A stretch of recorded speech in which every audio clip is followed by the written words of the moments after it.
La Facultad de Derecho da la más cordial bienvenida a todas y todos nuestros seguidores a la conferencia magistral de la competencia universitaria sobre derechos humanos Sergio García Ramírez, que será moderado por la maestra Trilce Fabiola Villabuena. Adelante. Ahí. Muy buenos días. Sean todos ustedes bienvenidos a esta conferencia magistral. Nos acompaña en el presidium el doctor Raúl Contreras Bustamante, director de la Facultad de Derecho. Asimismo, nos acompaña el doctor Jorge Cícero, en representación del Instituto Matías Romero de la Secretaría de Relaciones Exteriores. Y por supuesto, nos honra con su presencia el doctor Sergio García Ramírez, profesor emérito de nuestra facultad. Le daré el uso de la voz al doctor Raúl Contreras Bustamante para que le dé la bienvenida al doctor García Ramírez. Doctor, por favor.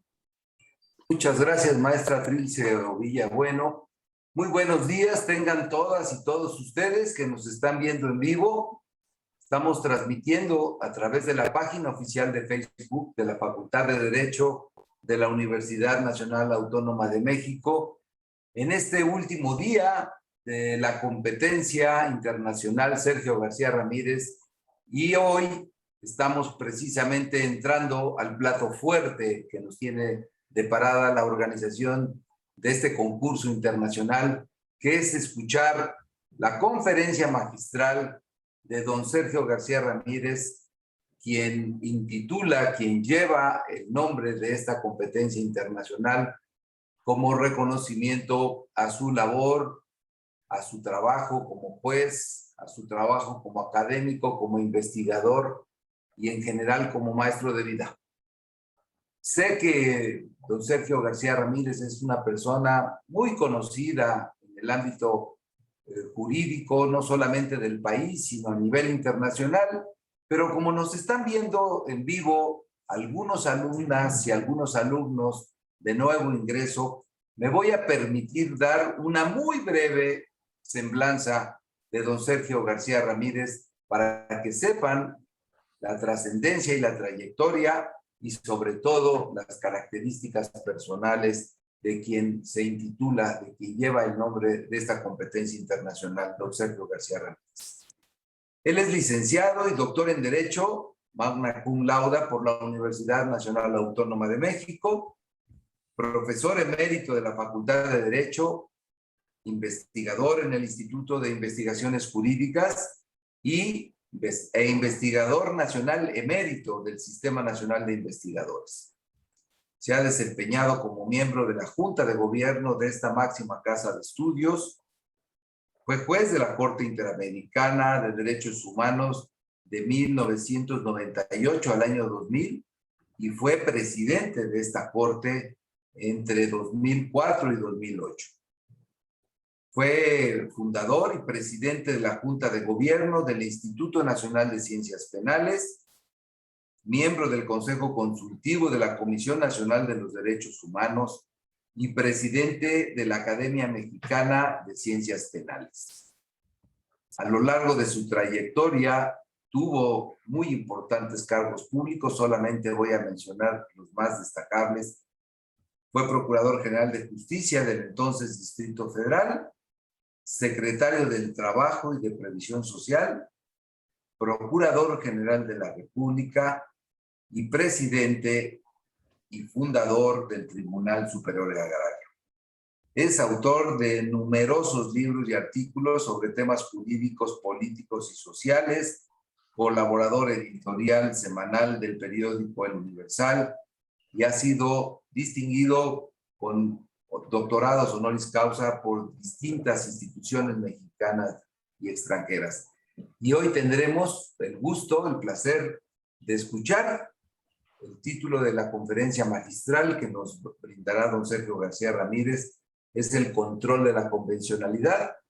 Este término incluso es de la autoría del propio don Sergio García Ramírez, quien ha explicado y nos explicará cuáles son los alcances de este concepto tan importante hoy en la enseñanza, en la aplicación y en la impartición de justicia del país. Tiene usted la palabra, don Sergio García Ramírez, no sin antes agradecerle que esté esta mañana con nosotros y mandarle un fuerte abrazo. Soy yo, señor director, quien agradece la invitación que se me hizo para esta presentación y quien agradece además las palabras siempre amables, siempre benévolas de usted hacia su amigo y servidor. Ha calificado usted mi intervención de hoy como una conferencia magistral y así se anuncia, y no será otra cosa, debo confesarlo, que una breve charla entre colegas para discurrir sobre el tema del control de convencionalidad. Calificó usted esta presentación como platillo fuerte en esta etapa de la competencia estudiantil. Bueno, no con el ánimo de rectificar, pero sí de ser justo y juicioso, diré que no será un platillo fuerte, sino apenas un ligero aperitivo. El platillo fuerte vendrá después, estoy seguro de ello, cuando veamos la ronda final de esta competencia y asistamos a la premiación de quien gane, aun cuando ganadores son todos. Todos los jóvenes participantes son ya de entrada triunfadores por haber atendido a esta convocatoria y haber desafiado y vencido las restricciones que impone el COVID. Mil gracias de nuevo a quienes me hacen el favor y el honor de escucharme, al señor director de la Facultad de Derecho, directo amigo, a los colegas que se encuentran presentes en esta sala y a quienes no estando presentes visiblemente están escuchando esta charla de su servidor. El tema es control de convencionalidad. Yo quisiera insertar esta noción, este concepto tan citado hoy día, tan mirado y referido hoy día, en una circunstancia, en un marco adecuado. El marco de lo que llamamos la internacionalización del derecho constitucional y luego la constitucionalización del derecho internacional. Como sabemos, en nuestros textos constitucionales, desde el final del siglo XVIII y en el curso del XIX y el XX, han aparecido enfáticamente en una posición primordial los derechos fundamentales de las personas, los derechos humanos.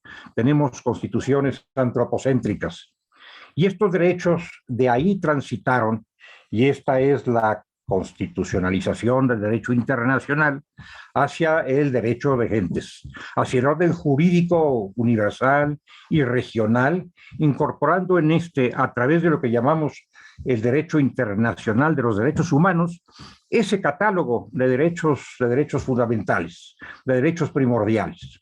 Hoy día tenemos una espesa fronda, en el mejor sentido de la palabra, de derechos en el orden jurídico internacional, que a su vez han sido recibidos por el nacional a través de reformas tales como el artículo primero en 2011, que atrajo hacia nuestra Constitución y hacia lo que podemos llamar el estatuto contemporáneo del ser humano, tanto los derechos que están previstos explícitamente en el texto constitucional, producto de una larga tradición jurídica, como los de carácter internacional. Todos ellos de consumo forman el estatuto contemporáneo del ser humano. Y esto tiene que ver, por supuesto, con el control de la convencionalidad porque es el paisaje que tendrá a la vista el juzgador, el aplicador del control, y es además el escudo tutelar, el escudo protector de los individuos. Creo que quien se asoma a esta materia, y somos ya muchos los que incurrimos en este asomarse a la materia, debemos referirnos, debemos tomar en cuenta la presencia creciente de tratados internacionales, hablamos de control de convencionalidad, convenciones, tratados, pactos internacionales que tienen eficacia vinculante, y también la misión judicial, la función del juzgador hoy día, porque mi versión del control de convencionalidad tiene que ver con la función contralora que compete al órgano jurisdiccional, no necesariamente, aunque se suele extender, a otros órganos o agentes del Estado, sino al juzgador. Los tratados internacionales, amigas, amigos, como sabemos, se han multiplicado, son un nuevo punto de referencia del orden jurídico mundial y nacional, y aquellos que tienen que ver con los derechos humanos específicamente, no los tratados internacionales en general, sino los que versan sobre derechos humanos o contienen derechos humanos, aunque ese no sea su principal tema, revisten algunas características singulares que hay que destacar y que el juzgador deberá tomar en cuenta a la hora de ejercer el control de convencionalidad. Son desde luego especiales, así se ha dicho, y se ha dicho con razón, porque no solamente establecen derechos y obligaciones entre estados, sino también en relación con individuos. El ser humano aparece en estas convenciones a diferencia de otras y asumen ellos un papel protagónico, es el objeto, es el fin, es el destino de la tutela de estas convenciones. Son en ese sentido especiales con respecto al resto de las convenciones internacionales. También se ha dicho de una manera muy enfática que son cuerpos vivos. Esto seguramente no se constriñe a los tratados de derechos humanos ni a las leyes nacionales, pero hay que enfatizar, son cuerpos vivos que siguen un desarrollo, siguen un curso conforme a la variación de las circunstancias en las que deben aplicarse. No son palabras petrificadas, sino palabras sujetas a una relectura. Hay que calarse los anteojos de hoy para interpretar las palabras de ayer. En este sentido, se afirma que son cuerpos vivos, tienen una vitalidad manifiesta para que sean efectivamente tutelares, para que sean efectivamente aplicables. Estos tratados internacionales también se caracterizan por imponer lo que llamamos deberes generales del Estado. Todos los tratados, por supuesto, imponen deberes a los estados, pero cuando uno se refiere a los tratados de derechos humanos, alude a ciertos deberes generales que están establecidos en los primeros preceptos de los tratados internacionales. Si revisamos nuestra Convención Americana sobre Derechos Humanos, por ejemplo, o el Pacto Internacional de Derechos Civiles y Políticos de Naciones Unidas, veremos que en los primeros preceptos de estos instrumentos no se hallan los derechos de los individuos, sino los deberes, las obligaciones llamadas generales de los estados, obligación de respeto, obligación de garantía, obligación de adopción de medidas. Bueno, esto es algo relevante y en el cumplimiento de estos deberes generales de los estados es que ciertos órganos de los estados, los juzgadores, ejercen el control de convencionalidad. También son distintivos de estos tratados el contar con órganos propios de supervisión. Todos los grandes tratados de derechos humanos, que son, bueno, ya un buen número, establecen la existencia, prevén la existencia de un órgano de supervisión, no necesariamente de carácter jurisdiccional, de otra naturaleza, pero encargado de supervisar, de vigilar la observancia, la recta observancia y la correcta interpretación de los tratados. Hemos oído hablar mucho seguramente del Comité de Derechos Humanos de Naciones Unidas. Bueno, este es uno de esos órganos de supervisión que deriva del Pacto Internacional de Derechos Civiles y Políticos y que es particularmente importante sus observaciones, sus pronunciamientos para los aplicadores de los derechos humanos de origen convencional y para el control de convencionalidad. Pero también estos tratados se encuentran sujetos a la tutela de órganos internos. En México, esta tutela interna de los tratados, que ya se tiene a nivel constitucional a través del juicio de amparo, apareció primero en manos de las comisiones de derechos humanos. Las comisiones de derechos humanos inauguraron la supervisión de los derechos de fuente internacional, como los ha llamado el doctor Fix Zamudio. Cuando se constituyeron estas comisiones, no solamente supervisaban la aplicación de los derechos previstos en la Constitución, sino también en los tratados internacionales. En suma, los tratados han venido a integrar, junto con la Constitución, el denominado hoy bloque de constitucionalidad. Es el giro de origen francés, más frecuente en la doctrina y en la jurisprudencia. Nosotros solemos hablar, siguiendo una denominación que ha dado nuestra Suprema Corte, de un parámetro de regularidad constitucional que se compone con los artículos, con los preceptos, con los derechos establecidos explícitamente en la Constitución y con aquellos otros que provienen de tratados internacionales. Llámesele, bueno, parámetro de control, llámesele bloque de constitucionalidad, todo esto forma parte de la masa de protecciones, del acervo de protecciones que bienhechoramente tienen los seres humanos para amparar sus bienes fundamentales. Hay una serie, amigas y amigos, de puentes para facilitar el tránsito del orden jurídico exterior, externo, internacional al interno, y también es una materia que hay que tomar en cuenta a la hora de ejercer el control de convencional. Hay, diría yo, varios puentes que se están tendiendo, que se han tendido ya en el curso de las últimas décadas en numerosos países y desde luego en los países de nuestra América y particularmente en México. Primero, un puente constitucional. Un puente constitucional para facilitar el acceso de los derechos internacionales, llamémosles así, al orden jurídico interno. La Constitución prevé la existencia, o mejor dicho, considera la existencia de ese orden jurídico internacional y su tránsito hacia el plano interno. Así lo demuestra nuestro artículo primero, reformado en 2011, como ya dije, e incluso nuestro antiguo, ya muy antiguo, artículo 133. Luego tenemos un orden, un puente de carácter legal que analiza las normas constitucionales y permite, facilita el tránsito. En este aspecto somos deficitarios porque no contamos todavía con un ordenamiento de traslado de lo internacional a lo nacional en el plano secundario. Ha habido algunos intentos, algunas propuestas, proyectos elaborados al amparo de la Cancillería, pero todavía no han desembocado en una ley de tránsito de lo internacional a lo nacional en forma integral. Sin embargo, hay numerosas alusiones a tratados internacionales y a su aplicación en instrumentos internos, como la Ley sobre Responsabilidad Patrimonial del Estado, el Código Nacional de Procedimientos Penales, la Ley General de Víctimas. Todos estos ordenamientos han recogido en parte ese acervo internacional de derechos fundamentales. Luego tenemos también un puente político que yo cifraría en las políticas públicas, en los programas emitidos por quien tiene la facultad de hacerlo a título de políticas públicas. Este es un tema que ha sido estudiado recientemente con mucho énfasis y acierto a través de ciertos trabajos, de algunos libros y publicaciones. Julieta Morales, profesora de la facultad, tiene una obra sobre políticas públicas y derechos humanos de muy provechosa consulta. Tenemos también un puente cultural.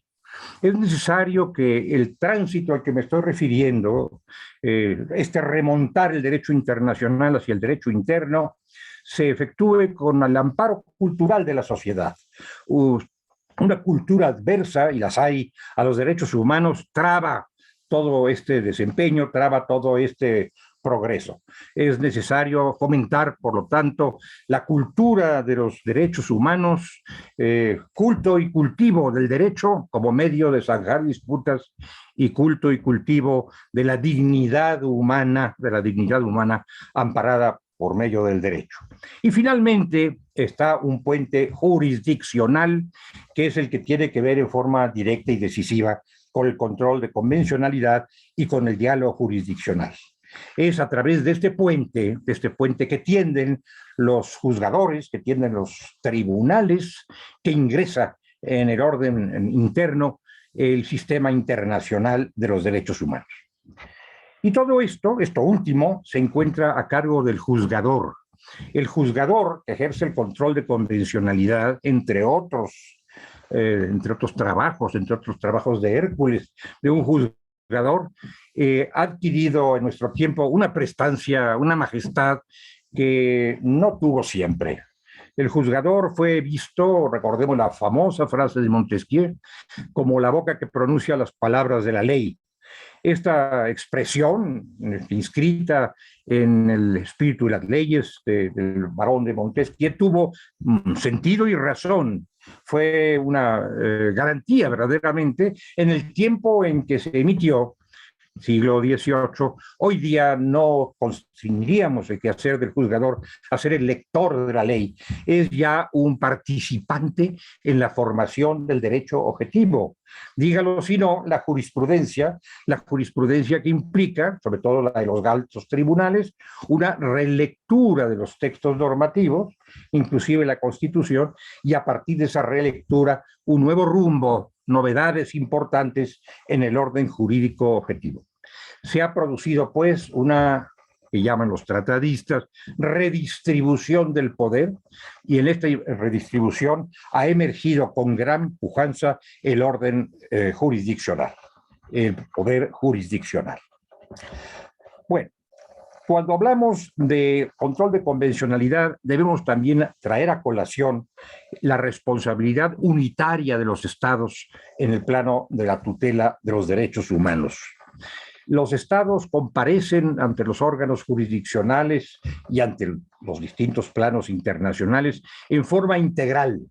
No comparece solamente una fracción del Estado, una instancia, una parte del Estado, digamos el Ejecutivo a través de una Cancillería, por ejemplo, o los poderes legislativos. Comparece en su totalidad. El juez comparece ante la jurisdicción internacional en la medida en que forma parte del Estado y asume los deberes o debe asumir los deberes que derivan hacia el Estado y por lo tanto de este hacia el juzgador. Pongo énfasis en esto porque para mi propia experiencia de algunos años de desempeño en la Corte Interamericana de Derechos Humanos, resultó muy aleccionadora la forma en que a veces se entendía que los juzgadores y los tribunales no se encontraban plenamente obligados por los pronunciamientos del orden jurisdiccional internacional. En ocasiones, esta es una anécdota, en ocasiones las personas que comparecían representando a los estados manifestaban que cumplirían desde luego las condenas, las sentencias emitidas por la Corte Interamericana, pero dejaban a salvo las facultades de los tribunales porque estos eran independientes.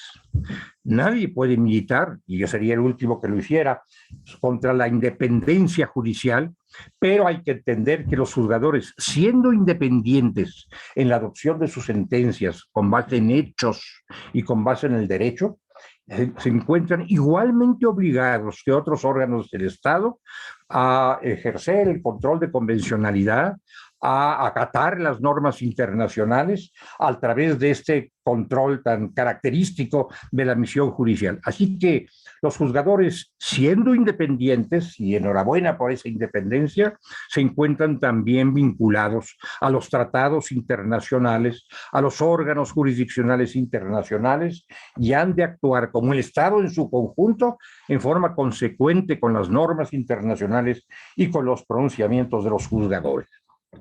Ahora paso a referirme, para no extender demasiado esta charla, este aperitivo a la sesión de hoy, paso a referirme más directamente al control de convencionalidad.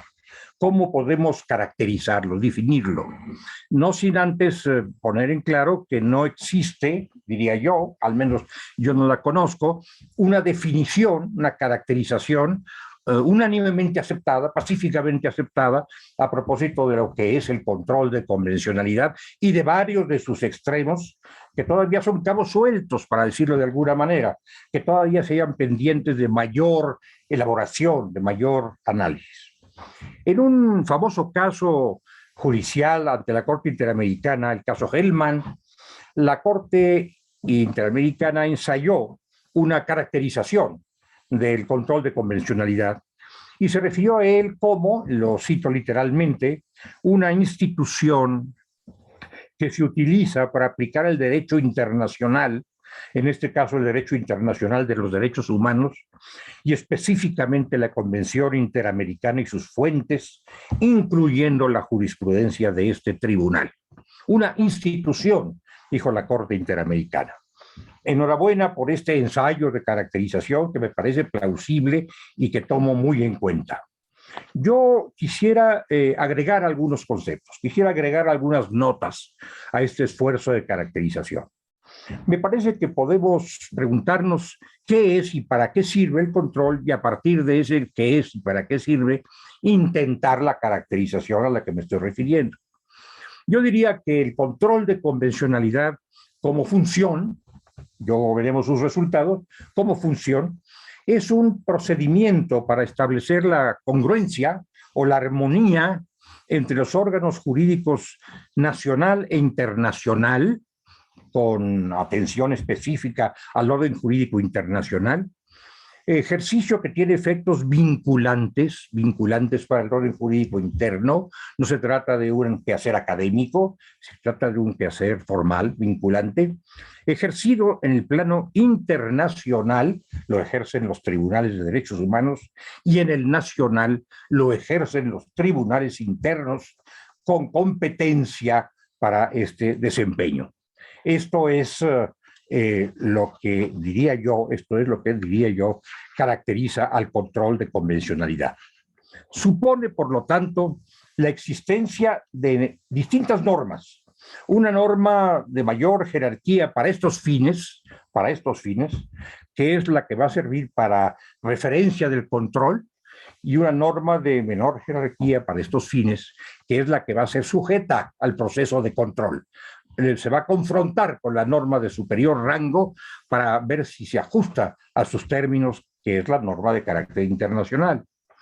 También hay que precisar la existencia, en función de estas dos normas, que entran en juego, que entran en tensión inclusive, la presencia de los órganos. El órgano emisor de la norma internacional, por una parte, y el órgano emisor de la norma interna, de la norma doméstica, que se confronta con la internacional. Y también hay que distinguir entre subordinación y control. Esto me parece, amigas y amigos, que es sumamente importante, la distinción entre subordinación y control. Dice nuestro artículo primero constitucional, dice con entera razón y autoridad, que todas las autoridades están obligadas al respeto y garantía de los derechos humanos.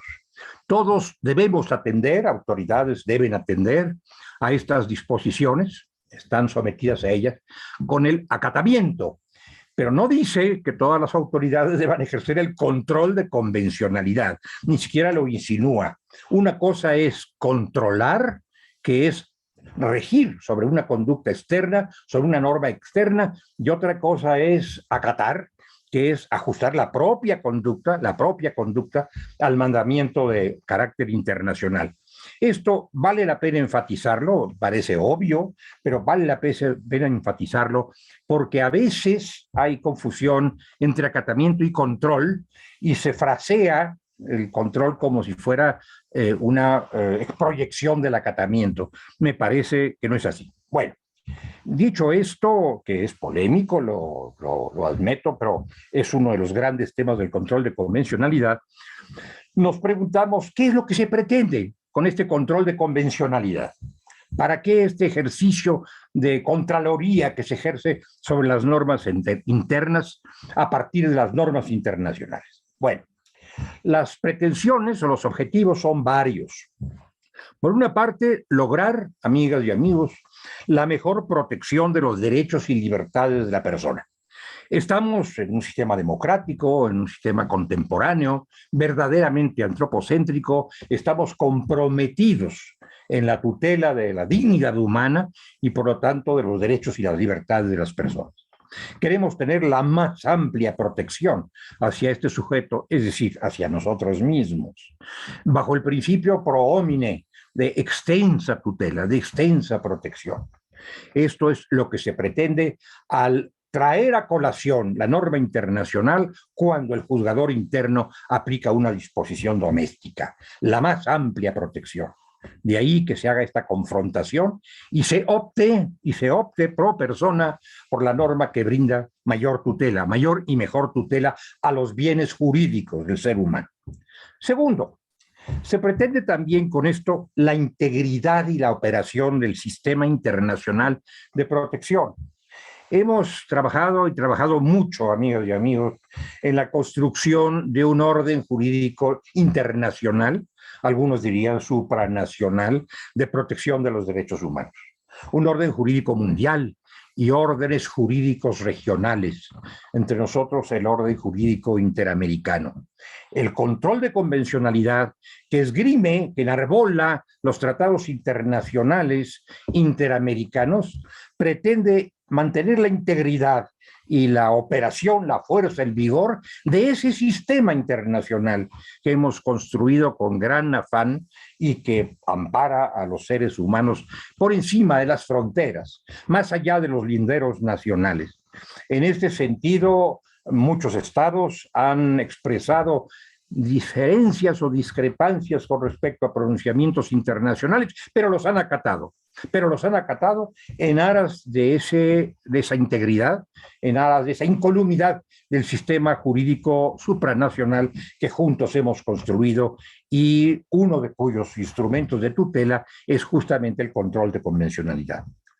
Por otro lado, también se pretende, con el control de convencionalidad, la elaboración de un corpus juris internacional y de un jus comune que abarque a todos los estados del ámbito contemplado por los tratados internacionales de derechos humanos.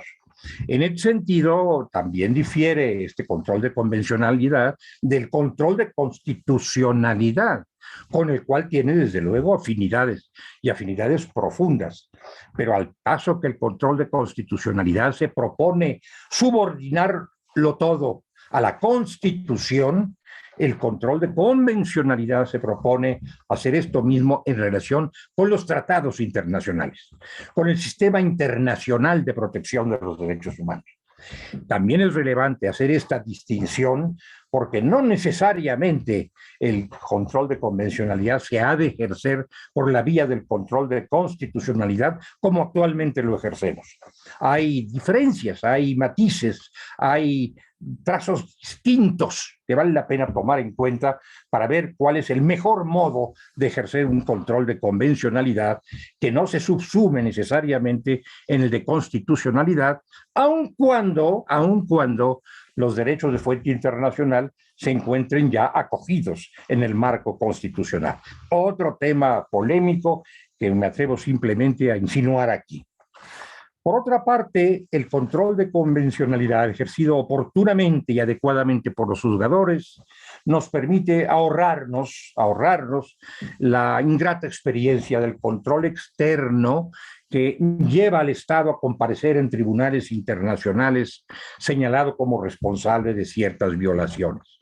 Si se ejerce en el plano interno un oportuno control de convencionalidad, se habrá depurado la conducta del Estado y ya no será necesario ventilarla en contiendas por la vía litigiosa ante los tribunales internacionales. Todo esto es una función, una tarea que ejerce un objetivo, son los objetivos o los propósitos del control de convencionalidad. ¿Cómo apareció este tema en nuestra doctrina, en nuestra jurisprudencia, en nuestra práctica? Bueno, muchos tratadistas mexicanos, no tiene caso citarlos a todos aquí, hay algunos muy distinguidos, entre ellos, por supuesto, como Gumersindo Variá Morelos o Eduardo Ferrer MacGregor. Hay muchos tratadistas mexicanos que se han ocupado del tema del control de convencionalidad, pero también muchos tratadistas no mexicanos, extranjeros, no mexicanos, en todo caso, se han ocupado de esta materia en España, en Argentina, en países americanos, mucho más que en países europeos. En Europa el tema del control de convencionalidad está dando pasos, pero todavía no los ha dado tantos ni tan largos como los que ha dado en el ámbito americano. Yo me permití aludir a esta materia bajo un nombre distinto hace ya 20 años, en 2001, en la presentación de una obra sobre juicio de amparo, que es una herramienta del control de constitucionalidad, cuando estimé necesario destacar que al lado de esta forma de control de constitucionalidad debíamos ir acogiendo en una forma cada vez más enfática otra forma de control derivada de los instrumentos internacionales de los cuales éramos parte, Estado parte. Y en aquel entonces aludí a lo que denominé, una expresión que luego me pareció poco satisfactoria, control de internacionalidad. También dije control de juridicidad.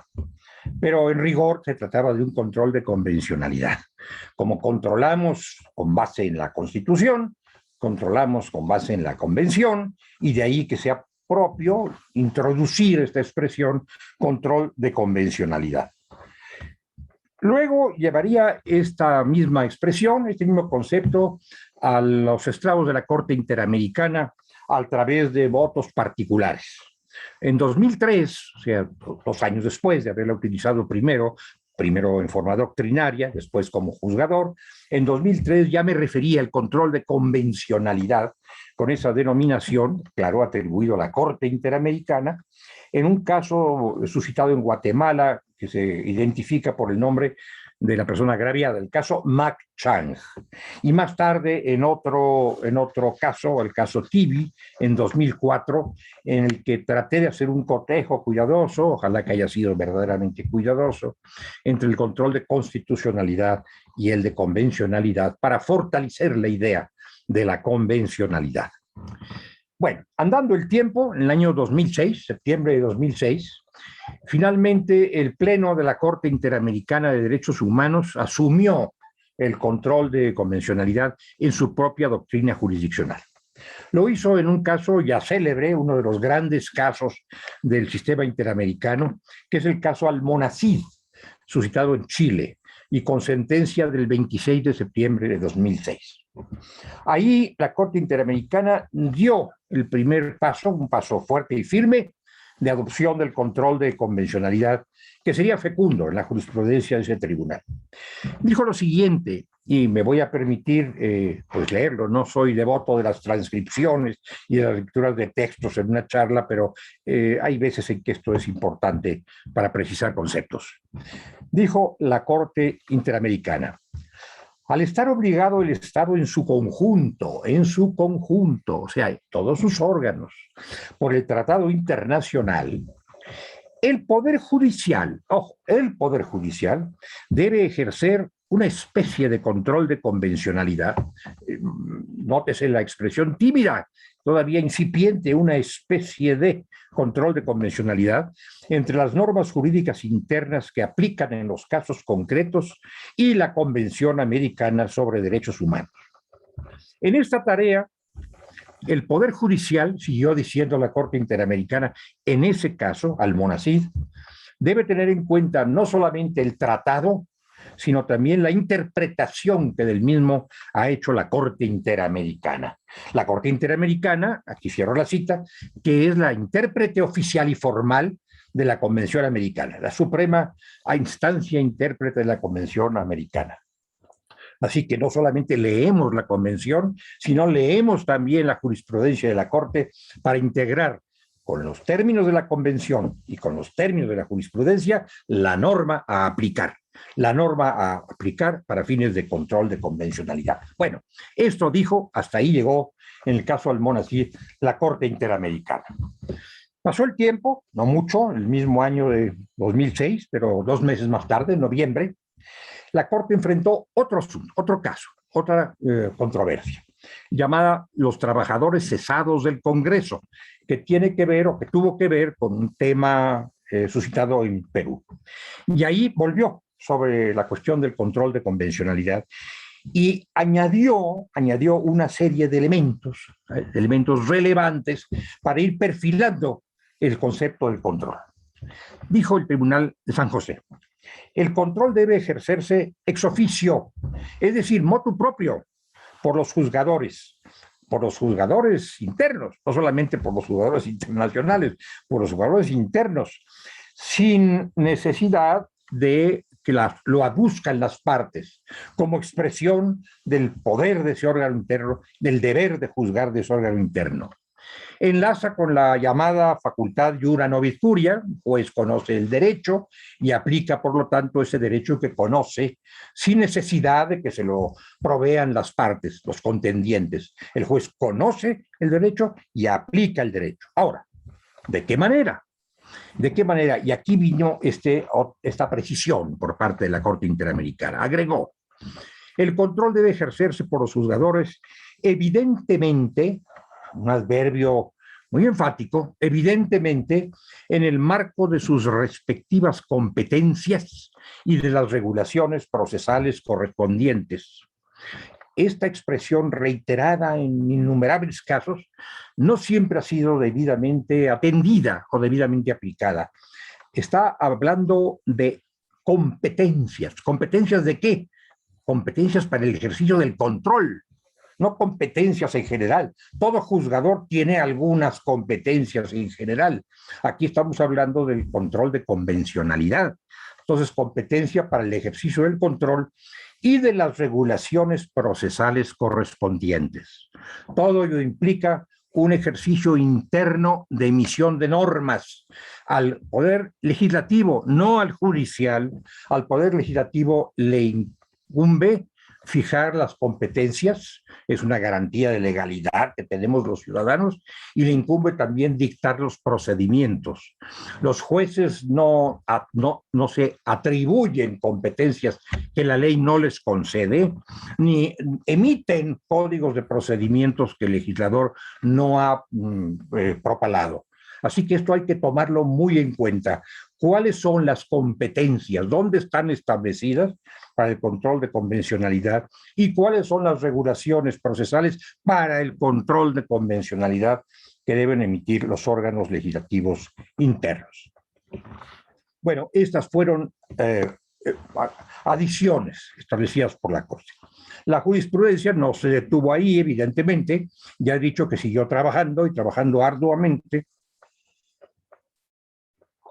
en la formación del concepto de control de convencionalidad. Una cuestión que debió enfrentar esa jurisprudencia de entrada es quién ejerce el control. ¿Cuál es la legitimación para el ejercicio del control?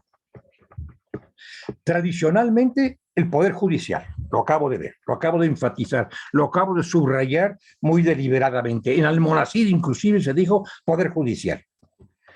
Pero después vinieron ciertas ampliaciones que mueven una reflexión. Se dijo luego, los jueces y los órganos vinculados a la administración de justicia. Así se expresó en un caso importante llamado Cabrera Montiel de 2010. Ahora, los órganos vinculados a la administración de justicia son muchos, cuidado. Órgano vinculado es el secretario judicial, que no es juzgador, pero es un auxiliar de la función jurisdiccional. Pero también hay otros órganos vinculados a la administración de justicia. Está el Ministerio Público, por ejemplo, e incluso la policía investigadora, la policía judicial es un órgano vinculado. Entonces se comenzó a abrir la puerta de la legitimación. Y llegó el caso Hellman. En el famoso caso Hellman, al que antes me refería, al intentar una caracterización del control, en el famoso caso Hellman se dijo que el control es función y tarea, ojo, función y tarea de cualquier autoridad pública y no solo del Poder Judicial. Y esta afirmación, con las mismas palabras o con otras, pero esta afirmación de fondo se ha reiterado constantemente en la jurisprudencia. Todos los órganos, todos los agentes, todas las instancias del poder público están obligadas al control. Es aquí donde yo advierto la necesidad de deslindar acatamiento de control. Yo diría, quizás equivocándome, lo confieso, puedo errar, pero yo diría todas están obligadas al acatamiento, pero no todas al control. No todos pueden ser contralores, controladores de la conducta de otros órganos, asumiendo las consecuencias del control, como pueden ser la desaparición de una norma o la inaplicación de una norma que contraviene la Convención Internacional. Yo suelo poner un ejemplo, perdonen ustedes lo sencillo del ejemplo, pues el policía que está aquí en la esquina de mi casa velando por mi seguridad, confío que esté efectivamente velando por mi seguridad, pues es un órgano del Estado. Pero me pregunto, ¿va a ejercer control de convencionalidad? ¿Va a reflexionar sobre los tratados internacionales y va a confrontarlos con las normas nacionales y aplicar lo que convenga y corresponda desaplicando lo otro? El director de un hospital público, el jefe de una oficina de correos, son ejemplos que suelo citar. Son muy gruesos, pero al mismo tiempo creo yo que son elocuentes. Son instancias o funcionarios del Estado, son órganos del Estado. ¿Van a ejercer control de convencionalidad? Esa delicadísima función para discernir en la tensión entre dos normas, optar por una y aplicar esa, la preferible, la preferente, la que deba prevalecer, deslindando la otra, desechando la otra. Bueno, esto me parece que es muy discutible, por lo menos, que me parece que es muy delicado. Sigo pensando que el control de convencionalidad es una función eminentemente judicial, por su naturaleza judicial. En efecto, los juzgadores están llamados a dirimir conflictos, no solamente entre personas, sino también tensiones entre normas. Es pues una función eminentemente jurisdiccional. Ojalá que así se advierta, así lo he advertido yo, y esto quede fuera del ámbito de atribuciones de otras autoridades que deben acatamiento, pero no ejercicio de control. En fin, amigas y amigos, no quiero prolongar más esto porque ofrecí que sería una breve charla, ha sido una charla, quiero que sea breve y además lo que sigue es la continuidad de este encuentro, de esta competencia internacional estudiantil y no quiero tomar con mi propio tiempo el tiempo de los jóvenes que están pendientes de liberar y de enfrentar sus talentos. Muchas gracias de nueva cuenta a mi facultad, la Facultad de Derecho, al señor director y a quienes me han hecho el honor de escucharme. Gracias y muy buenos días. Muchísimas gracias, doctor Sergio García Ramírez. Como siempre es un privilegio y un honor el poder escucharlo. La precisión y claridad con la que nos ha explicado el control de convencionalidad en el marco de su competencia, sin lugar a dudas, nos deja mucho aprendizaje, pero también muchas inquietudes para ser resueltas. Muchísimas gracias. Gracias. Antes de despedir el evento, quisiera agradecer a todos aquellos que han participado en él, autoridades y funcionarios universitarios, así como parte de los jueces de la competencia y miembros del comité técnico de la misma. Saludamos también la presencia del doctor Máximo Carvajal Contreras, director de la Facultad de Derecho en un periodo anterior. Sin más por el momento, nos despedimos agradeciendo a nuestras autoridades universitarias, ¿no?, por su presencia. Que tengan un excelente día. Muy buenos días.